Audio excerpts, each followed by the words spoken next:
কালিয়াগঞ্জের রামনবমীর মহামিছিল হাতিয়ার করে শক্তি প্রদর্শন করল বিজেপি ও তৃণমূল শিবির। কালিয়াগঞ্জ বিধানসভা আসনের প্রধান প্রতিপক্ষ দুই দলের প্রার্থীদের সামনে রেখে জয় শ্রীরাম ধ্বনিতে আকাশ বাতাস কাঁপিয়ে দিল বিজেপি ও তৃণমূলের শত শত নেতাকর্মীরা। রামনবমী মিছিলের একাংশে রায়গঞ্জের সাংসদ কার্তিক পালের নেতৃত্বে বিজেপি প্রার্থী উৎপল মহারাজকে সামনে রেখে এগিয়ে চলে কমল সরকার, বসন্ত কুমার রায়, অমিত সাহা, সন্তোষ বেঙ্গানির মতো নেতা এবং বিভাস সাহা, গৌরাঙ্গ দাস, পিয়ালি সাহা দাস, নন্দদুলাল দাসের মতো পুরো কাউন্সিলররা।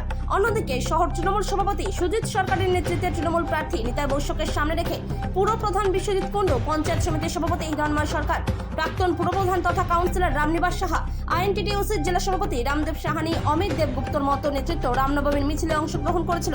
কালিয়াগঞ্জের রামনবমীর মিছিলে বিপুল সংখ্যক নেতাকর্মীদের অংশগ্রহণের মধ্য দিয়ে তৃণমূল ও বিজেপি শিবির শক্তি প্রদর্শনের সঙ্গেই জনসংযোগ ঝালিয়ে নেয়। কালিয়াগঞ্জ থেকে অনুপ জয়সওয়ালের রিপোর্ট, বিগ নিউজ বাংলা।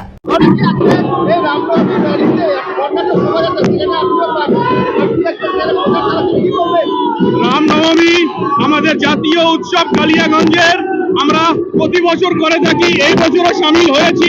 জনগণের প্রচুর উৎসাহ, ভক্তবৃন্দের, আমিও ভক্ত হিসাবে এসেছি। ধন্যবাদ। এই উৎসবে একই মিছিলে দুই প্রার্থী পৃথকভাবে আলাদা প্রচার ছাড়তেছেন, কি বলবেন? এটাই আমাদের কালিয়াগঞ্জ, এটাই আমাদের কালিয়াগঞ্জের সংস্কৃতি, এটাই আমরা কালিয়াগঞ্জের মানুষ। এখানে জাতি ধর্ম নির্বিশেষে সবাই আমরা আনন্দের মাতি। উৎসব সবার, ধর্ম যার যার, এটাই আমাদের এই পশ্চিমবাংলার সংস্কৃতি, এটাই মানুষের সংস্কৃতি। প্রচার